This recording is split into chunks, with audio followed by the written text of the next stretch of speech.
ഇന്ന് നമ്മളൊരു മ്യൂസിയത്തിലേക്കാണ് പോണത്. മ്യൂസിയത്തിൻ്റെ പേര് ഒമാൻ അക്രോസ് ഏജസ് മ്യൂസിയം. ഈ സംഭവം ഉള്ളത് നിസ്വേലാണ്. നമ്മൾ താമസിക്കുന്നിടത്തു നിന്ന് ഒരു 1.5-2 മണിക്കൂർ ട്രാവലിംഗ് ഉണ്ട് നിസ്വേലേക്ക് പോകാൻ വേണ്ടിയിട്ട്. അപ്പോൾ നമ്മളിപ്പോൾ അങ്ങോട്ട് പോയിക്കൊണ്ടിരിക്കുകയാണ്. പോണ വഴിക്ക് ഫുള്ള് ഇങ്ങനെ ഈന്തപ്പനയുടെ തോട്ടങ്ങളൊക്കെ കാണാൻ നല്ല ഭംഗിയുണ്ടായിരുന്നു. അപ്പോൾ അച്ഛൻ പറഞ്ഞു ഇതൊക്കെ മഴ പെയ്ത ഫുള്ള് വാദിയാണ്, അതായത് വെള്ളം ഫുള്ള് പൊന്തും. ഇവിടെ നമ്മൾ മതിൽ പോലെ കെട്ടിവെച്ച സ്ഥലത്ത് അത്രയും ഹൈറ്റിലൊക്കെ വെള്ളം വരും, വെള്ളം ഫുള്ള് ഇങ്ങനെ ഇവിടേക്കൊക്കെ വരും എന്നൊക്കെ പറഞ്ഞിട്ടുണ്ടായിരുന്നു. അപ്പോൾ അതിന് സൈഡിൽ സ്ലോപ്പുകളൊക്കെ ഇട്ട് വെച്ചിട്ടുണ്ട് ഇതേപോലെ, അത് നമുക്ക് വണ്ടികൾക്കൊക്കെ കയറാൻ വേണ്ടിയിട്ട്. അങ്ങനെ സംഭവങ്ങളൊക്കെ കണ്ട് നമ്മൾ കാഴ്ചകളൊക്കെ കണ്ടിട്ട് നമ്മുടെ മ്യൂസിയത്തിലേക്ക് പോവാണ്. ഈ മുന്നിൽ നേരെ കാണുന്ന വൈറ്റ് കളർ സംഭവമാണ് നമ്മുടെ മ്യൂസിയം. അങ്ങനെ നമ്മൾ കാറൊക്കെ പാർക്ക് ചെയ്യാനിട്ടു. ഇവിടെ പോലീസിൻ്റെ ബൈക്കും സംഭവങ്ങളൊക്കെ കിടക്കുന്നുണ്ട്. ഒമാൻ അക്രോസ് ഏജസ് മ്യൂസിയം എന്നാണ് നമ്മുടെ മ്യൂസിയത്തിൻ്റെ പേര്. ഇതാണ് സുൽത്താൻ, അവരുടെ സുൽത്താൻ യൂസ് ചെയ്തിരുന്ന കാറ്, റേഞ്ച് റോവർ, വണ്ടി നമ്പർ 1 ആണ്. അപ്പോൾ ഇങ്ങനെ അച്ഛൻ പറഞ്ഞിട്ടുണ്ടായി, അവർ സിംഗിൾ ഡിജിറ്റ് നമ്പറൊക്കെ ഇങ്ങനെ ലേലം വിളിച്ചെടുക്കുമ്പം ആ വണ്ടിയുടെ നമ്പറിനെക്കാട്ടിയും 3 ഇരട്ടി വില കൊടുത്തിട്ടാണ് ഇങ്ങനെയൊക്കെ ലേലം വിളിച്ചെടുക്കാനൊക്കെ പറഞ്ഞിട്ടുണ്ടായിരുന്നു. അങ്ങനെ നമ്മുടെ മ്യൂസിയത്തിലേക്ക് നമ്മൾ എത്തി. ഇന്ന് നമ്മൾ എൻട്രൻസ് കയറാൻ പോവാണ്. ഇന്ന് കുറേ പോലീസുകാരൊക്കെ ഉണ്ടായിരുന്നു. പോലീസുകാരുടെ എന്തൊക്കെയോ ഫംഗ്ഷൻസ് എന്തൊക്കെയോ നടക്കുന്നുണ്ടായിരുന്നു അവിടെ. ഇതൊക്കെ ഈ ചേച്ചിയുടെ മക്കളാണോ എന്ന് അന്തം വിട്ടിട്ടാണ് എൻ്റെ അമ്മ നിൽക്കുന്നത്. പക്ഷേ അല്ല, ഇത് ഒരു ടീച്ചർ സ്കൂളിലത്തെ പിള്ളേരെ മ്യൂസിയം കാണിക്കാൻ വേണ്ടി കൊണ്ടുവന്നതാണ്. കുറേ പോലീസുകാർ അരയിൽ കഞ്ചറൊക്കെ ഇട്ടിട്ട് വരുന്നതാണ് ഇപ്പോൾ നിങ്ങൾ കണ്ടുകൊണ്ടിരിക്കുന്നത്. പിന്നെ മ്യൂസിയത്തിൻ്റെ ഒരു സൈഡിലായിട്ട് ഇങ്ങനെ കുഞ്ഞുണ്ണികൾക്ക് ട്രാഫിക് അവയർനെസ് കിട്ടാൻ വേണ്ടിയിട്ട് അവരൊരു റോഡ് പോലൊരു സെറ്റപ്പൊക്കെ ഉണ്ടാക്കി അതിൽ കൂടെ വണ്ടിയൊക്കെ ഓടിച്ച് നടക്കാൻ പറ്റും, നമുക്ക് പറ്റില്ല കുഞ്ഞുണ്ണികൾക്ക് വേണ്ടിയിട്ട്. അങ്ങനെ നമ്മൾ മ്യൂസിയത്തിൻ്റെ ഉള്ളിലേക്ക് കടന്നു. ഇതാണ് ഫസ്റ്റ് സെക്ഷൻ, ഹിസ്റ്ററി എന്ന് പറഞ്ഞിട്ടുള്ള സംഭവമാണ്. ഹിസ്റ്ററിയാണ് ഇപ്പോൾ കണ്ടുകൊണ്ടിരിക്കുന്നത്. അപ്പോൾ അവരിങ്ങനെ സ്ക്രീനിൽ ലൈറ്റൊക്കെ അടിച്ച് നല്ല ഭംഗിയിൽ ഇങ്ങനെ സംഭവങ്ങളൊക്കെ കാണിക്കും. പിന്നെ കണ്ണ് കാണാത്ത ആളുകൾക്ക് വേണ്ടിയിട്ട് അവിടെ നമുക്ക് വായിക്കാൻ പറ്റുന്ന സ്ഥലങ്ങളിൽ അവിടെ ബ്രെയിൻ ലിപിയിൽ അവരുടെ ലാംഗ്വേജിൽ എന്തൊക്കെ എഴുതി വെച്ചിട്ടുണ്ട്. പക്ഷേ അതിൻ്റെ ഒപ്പം തന്നെ കണ്ണ് കാണാത്ത പറ്റാത്തവർക്ക് വേണ്ടിയിട്ട് അവിടെ പ്ലീസ് ടച്ച് എന്ന് എഴുതി വെച്ചിട്ടുണ്ട്. കണ്ണ് കാണാൻ പറ്റാത്തവർ എങ്ങനെയാണ് ഇത് വായിക്കുക എന്നുള്ളത് ഇപ്പോഴും എനിക്ക് ചുരുളഴിയാത്തൊരു രഹസ്യമായിട്ടാണ് നിൽക്കുന്നത്. അങ്ങനെ നമ്മളിപ്പോൾ മ്യൂസിയം കണ്ടുകൊണ്ടിരിക്കുകയാണ്. എനിക്ക് നാട്ടിലത്തെ മ്യൂസിയം ഇവിടുത്തെ മ്യൂസിയം, ഞാൻ 2 മ്യൂസിയം കണ്ടുള്ള കാരണം എനിക്ക് ചെറിയൊരു ഇത് തോന്നിയത്. ഞാൻ കളിയാക്കി പറയുന്നതല്ല, ഞാൻ കാര്യമായിട്ടാക്കി പറയുന്നതാണ്. അതായത് നമ്മുടെ നാട്ടിലത്തെ മ്യൂസിയം ഇത് വെച്ച് തോന്നുമ്പോൾ എനിക്ക് തോന്നി നാട്ടിലത്തെ മ്യൂസിയം തന്നെ ഒരു മ്യൂസിയമാണ്. അതായത് അത്രയും പഴക്കമായിട്ട് പൊട്ടിയ 2 കസാരയും സംഭവങ്ങളൊക്കെ അവിടെ ഉണ്ടാവുക. പക്ഷേ ഇതെന്ന് പറഞ്ഞാൽ അവർ ഇംഗ്ലീഷുകാരനെ വെച്ചിട്ടാണ് തോന്നുന്നത് അവർ ചെയ്തേക്കണേ. മ്യൂസിയത്തിൻ്റെ ആർക്കിടെക്ചറൽ ഡിസൈൻസ് അത്രയും ഭംഗിയിൽ അവർ അത്രയും പെർഫെക്റ്റ് ആയിട്ട് ചെയ്തിട്ടുണ്ട്. മേ ബി ഞാൻ ഫസ്റ്റ് ടൈം ആയതുകൊണ്ടായിരിക്കാം, ഈ സംഭവം കാണുന്നത് കൊണ്ടായിരിക്കാം. അപ്പം എനിക്ക് സംഭവങ്ങളൊക്കെ ഒത്തിരി ഇഷ്ടപ്പെട്ടു. പിന്നെ ഒരു സംഭവം കാണിച്ചു കഴിഞ്ഞാൽ അതിൻ്റെ ഡിസ്ക്രിപ്ഷനൊക്കെ അവിടെ താഴത്ത് അവരുടെ ലാംഗ്വേജിലും കൊടുത്തിട്ടുണ്ടാവും, ഇംഗ്ലീഷിലും കൊടുത്തിട്ടുണ്ടാവും. പിന്നെ ഇങ്ങനെ ഫ്ലോറിൽ ഇങ്ങനെ കുറേ അസ്ഥിക്കൂടും അതിൻ്റെ കുറേ തലയോട്ടി സംഭവങ്ങളൊക്കെ അവിടെ കിടക്കുന്നുണ്ടായിരുന്നു. ഇതൊക്കെ ഞാൻ ആദ്യമായിട്ടാണ് കാണുന്നത്. പിന്നെ എനിക്ക് ഏറ്റവും ഇഷ്ടപ്പെട്ട ഒരു കാര്യം എന്ന് വെച്ചിട്ടുണ്ടെങ്കിൽ കുഞ്ഞു പിള്ളേരിനെയും കൂടിയും ഇൻക്ലൂഡ് ചെയ്യിപ്പിച്ചിട്ടുള്ള ആയിട്ടാണ് അവർ എല്ലാ കാര്യങ്ങളും ചെയ്തേക്കുന്നത്. അതായത് ഇങ്ങനത്തെ എല്ലാ സ്ഥലങ്ങളിലും ഇങ്ങനെ ഓരോ സ്ക്രീനുകൾ ഉണ്ടാവും. അതിൽ മെയിനായിട്ടും ഗെയിമുകളൊന്നല്ല, ഒമാനിൻ്റെ ഹിസ്റ്ററി, അവരുടെ കൾച്ചർ, അല്ലെങ്കിൽ അവരുടെ കൃഷി, ജീവിത രീതി, അതിനെ പറ്റിയിട്ട് ഇങ്ങനെ കുറേ സംഭവങ്ങളുടെ സ്ക്രീനിൽ വെച്ചിട്ട് പിള്ളേർക്ക് എളുപ്പത്തിന് മനസ്സിലാവും. ഈ വീട് അമ്മയുടെ സ്വന്തം വീട് പോലെയാണ് കയറിയിരിക്കുന്നത്. അത് ഒമാനീസിൻ്റെ, അത് അതിൻ്റെ ഉള്ളിലേക്ക് കയറാനൊന്നും പാടില്ല, അതിൻ്റെ ഉള്ളിലേക്ക് കയറാൻ സമ്മതിക്കില്ല. പക്ഷേ അമ്മ ഫോട്ടോ എടുക്കാൻ വേണ്ടിയിട്ട് അത് സാഹസികമായിട്ട് കയറി അമ്മേനെ എന്നിട്ട് ഒരു പട്ടാളക്കാരൻ ആട്ടി ഓടിക്കണതാണ് ഇപ്പോൾ നിങ്ങൾ കണ്ടുകൊണ്ടിരിക്കുന്നത്. ഞാൻ അമ്മയുടെ അടുത്ത് പറഞ്ഞിട്ടുണ്ടായിരുന്നു കയറണ്ടായിരുന്നു. എന്നിട്ടും അമ്മ അതിൻ്റെ മുന്നിലിരുന്ന് നിരങ്ങി വന്നിട്ട് ഫോട്ടോ എടുത്തു. അമ്മ താഴത്തില്ല. യെസ്, അങ്ങനെ അതൊക്കെ കഴിഞ്ഞു. ഇതാണ് അവരുടെ ട്രഡീഷണൽ പണ്ട് കാലത്തെ വീടുകൾ. ഈ വീടുകളുടെ മേലെ ശരിക്കുള്ള ഒറിജിനൽ ആടിൻ്റെ തോലുരിഞ്ഞ് വെച്ചിട്ടൊക്കെയാണ് അവർ വീടുകളൊക്കെ പണിതിട്ടുള്ളത്. പിന്നെ നമ്മുടെ വയനാട്ടിലെ എടയ്ക്കൽ ഗുഹയിൽ പണ്ട് കാലത്തെ മനുഷ്യന്മാരും കുറേ കോറി വരച്ച ചിത്രങ്ങളൊക്കെ പോലെ ഇവിടുത്തെ ആൾക്കാർ കോറി വരച്ച ചിത്രങ്ങളൊക്കെ നമുക്ക് ചെയ്യാൻ പറ്റും. അത് നമ്മളിങ്ങനെ ഡോട്ടുകൾ ഫില്ല് ചെയ്ത് കഴിഞ്ഞാൽ അവർ പണ്ട് വരച്ച ചിത്രങ്ങൾ നമുക്ക് സ്ക്രീനിൽ കാണാൻ പറ്റും. അതെനിക്കിഷ്ടമായി.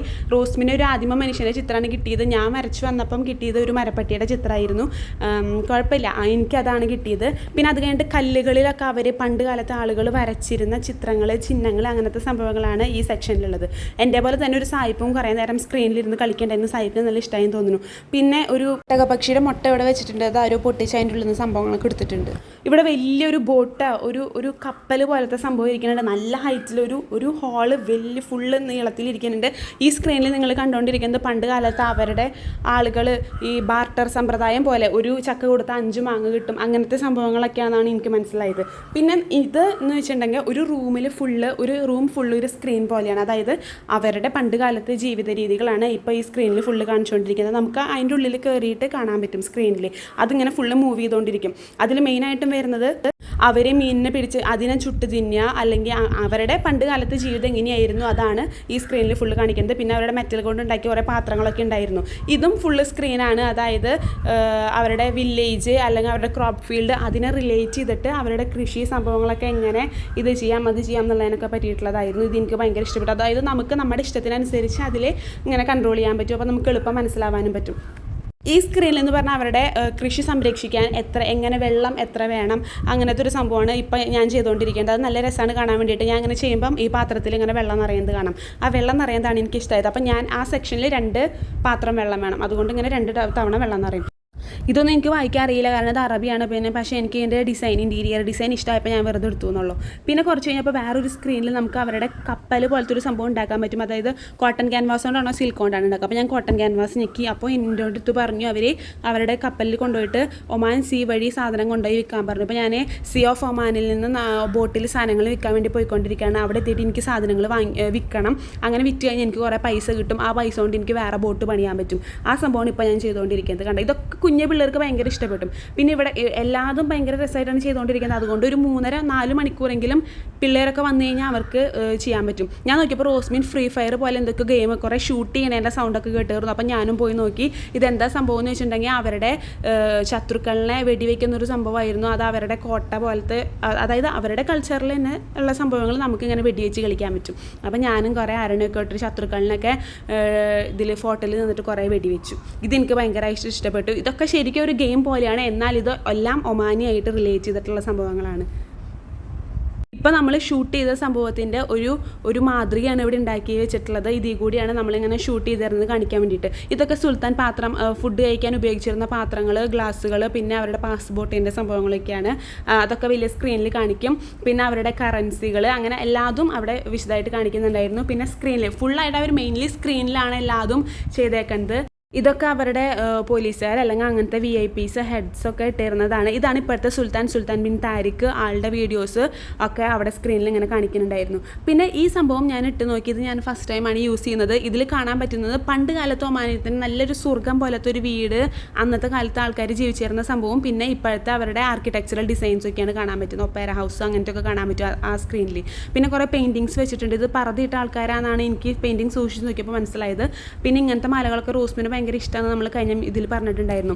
പിന്നെ അവിടുത്തെ ഈ നൂൽക്കൽ പോലത്തെ സംഭവങ്ങൾ, അവരുടെ ഡ്രസ്സുകളൊക്കെയാണ് ഈ സെക്ഷനിലുള്ളത്. മുസ്ലിം രാജ്യം ആയതുകൊണ്ടാണ് തോന്നുന്നു മ്യൂസിയത്തിൻ്റെ ഉള്ളിൽ തന്നെ നമുക്കൊരു കയ്യിൽ ഇങ്ങനെ മൈലാഞ്ചിയൊക്കെ ഇട്ട് കൊടുക്കാനുള്ള സെറ്റപ്പ് ഉണ്ടായിരുന്നു.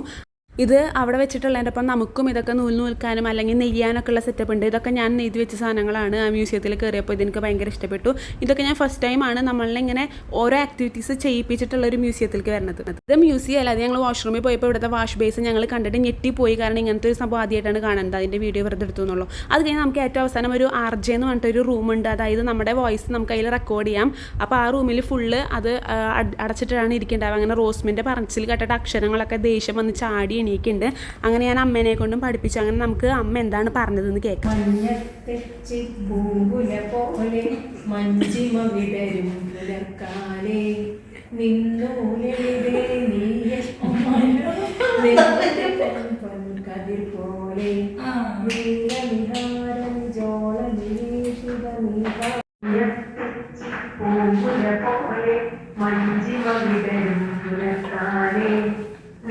പറഞ്ഞത് അമ്മയെന്നെ കേട്ടിട്ട് അമ്മ ഭയങ്കര അഭിമാന പുളകിതിയായിട്ട് നിൽക്കുന്നതാണ് ഇപ്പോൾ നിങ്ങൾ കണ്ടുകൊണ്ടിരിക്കുന്നത്. അങ്ങനെ നമ്മുടെ മ്യൂസിയം ഓൾമോസ്റ്റ് നമ്മൾ കവർ ചെയ്തു. ഇപ്പോൾ നമ്മളൊരു 2.5 മണിക്കൂർ നമ്മൾ ഓടിച്ചു പോയത് കൊണ്ടാണ് 2.5 മണിക്കൂർ. പിന്നെ വീഡിയോയിൽ പകുതി സംഭവങ്ങൾ എടുത്തിട്ടില്ല, അതുകൊണ്ടാണ് കാണിക്കാത്തത്. കാരണം കുറേ ഇങ്ങനെ കാണിച്ച ബോറായി പോകും. അപ്പോൾ അതിൻ്റെ പുറത്തായിട്ട് ഇങ്ങനെ എക്സിബിഷൻ, സയൻസ് ഫെയർ പോലത്തെ സംഭവങ്ങളൊക്കെ നടക്കുന്നുണ്ടായിരുന്നു. പിന്നെ കുറേ പാത്രങ്ങളിൽ കുറേ അലുവൊക്കെ ആയിട്ട് ഇത് വിൽക്കാൻ വെച്ചിട്ടുണ്ടായിരുന്നു. ഈ പാത്രത്തിൽ മാത്രമേ ഞാൻ അലുവാണ്ടുള്ളൂ, മറ്റേതിൽ പാത്രങ്ങൾ മാത്രമേ ഉള്ളൂ. അങ്ങനെ നമ്മളിന്ന് മ്യൂസിയം ഫുള്ള് കണ്ടു. Oman across ages museum. അതിൻ്റെ സൈഡിലായിട്ട് ഇങ്ങനെ ഒരു ലൈബ്രറി ഉണ്ട്. ഈ ലൈബ്രറി പുസ്തകങ്ങളൊക്കെ വായിക്കാനാണ് ലൈബ്രറി. പക്ഷെ നമ്മൾ മലയാളീസൊക്കെ പോയി കഴിഞ്ഞാൽ അവിടെ കിടന്ന് ഉറങ്ങും. അത്രയും നല്ല സെറ്റപ്പാണ്. പിന്നെ ഫോൺ നോക്കിയിരിക്കാനും തോന്നും. അത്രയും നല്ലൊരു ലൈബ്രറിയാണ്. അങ്ങനെ നമ്മൾ ഇന്ന് നമ്മുടെ മ്യൂസിയം ഫുള്ള് കംപ്ലീറ്റ് ചെയ്തു. കംപ്ലീറ്റ് ചെയ്തു. നമുക്ക് ഒത്തിരി ഇഷ്ടപ്പെട്ടു. അപ്പോൾ നിങ്ങൾ വിചാരിക്കും ഒമാൻ്റെ വീഡിയോസ് കഴിഞ്ഞു എന്ന്. ബട്ട് കഴിഞ്ഞിട്ടില്ല ഗൈസ്. ഇനിയും കുറച്ചും കൂടിയും വ്ളോഗ് വരാൻ പോകുന്നുള്ളൂ. അപ്പോൾ നിങ്ങൾ കാത്തിരിക്കുക. അപ്പോൾ നമുക്ക് അതുവരേക്കും ഗുഡ് ബൈ.